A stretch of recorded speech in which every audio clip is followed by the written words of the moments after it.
ওই সুনীল আকাশে রাতের নক্ষত্র খচিত অনন্ত তারকার দেশে ওই দিগন্ত বিস্তৃত সবুজ শস্য খেতে শ্যামল বনানী অপরূপ রূপ মাধুর্যে রূপে রসে গন্ধে ভরপুর প্রকৃতি মার কোলে মোর লুটোপুটি খেতে চায়। আর ওই সব সৌন্দর্যের মধ্য থেকে কে যেন নিয়ত আমায় ডাকে, আয় আয়, কিন্তু আমি যেতে পারি কই? নিয়তি নিয়ত টানে পতনের প্রশস্ত অঙ্গনে, তবু চাহে মন জীবনের অমূল্য রতনে। কি করবো আমি, কি করবো? আর মেয়েটাকে একটু জল দিতে হবে, জানি না। তাহলে দেখা হচ্ছে না, ঠিক আছে? আমি এতে দেখছি এইটা পার্টটা মিডিলে অঙ্কিতাকে দিয়ে দিবে, না হলে আমার কাছে পাঠাতে বলবে।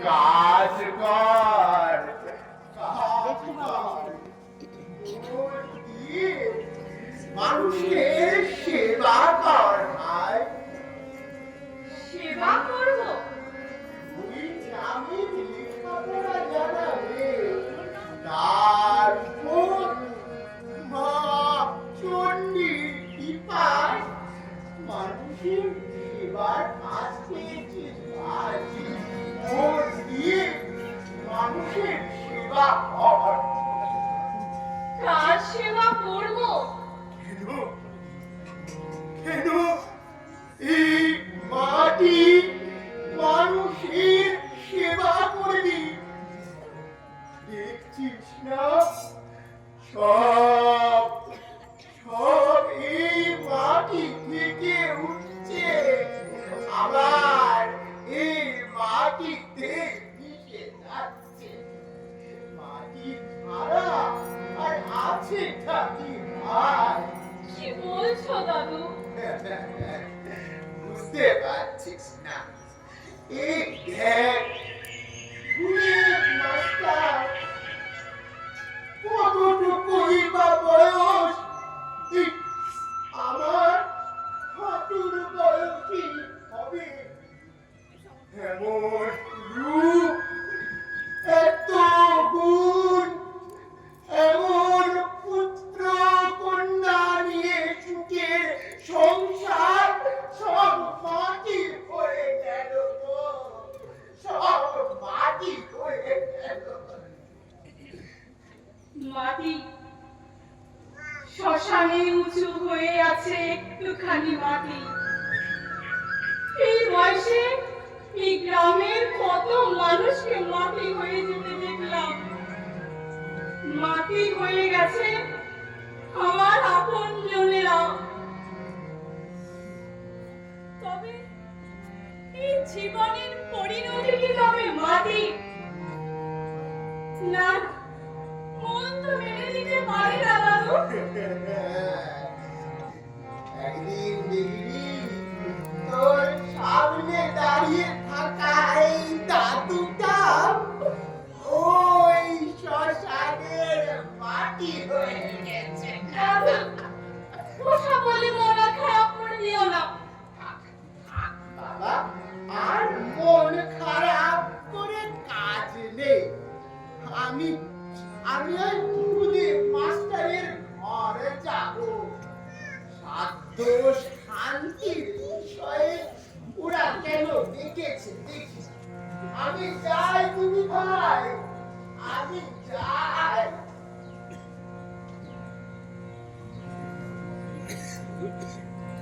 জীবনের পরিণতি যদি মাটি হবে, তবে সাধ্য শান্তি কিসে?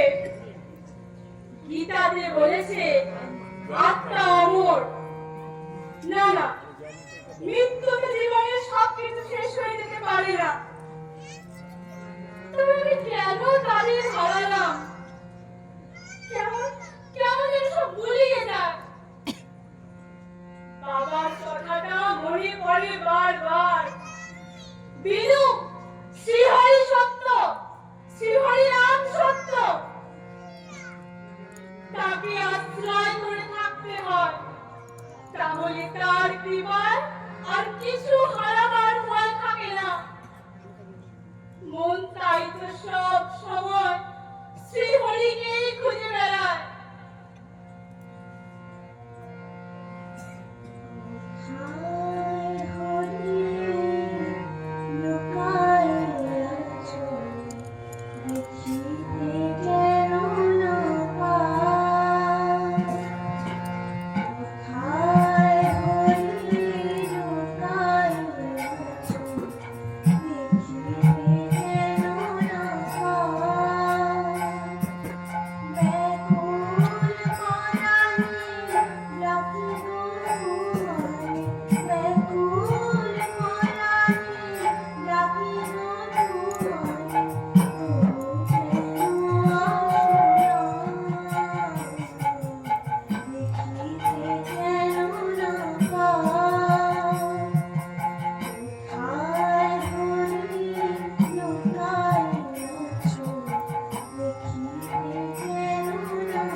কেউ কি আছে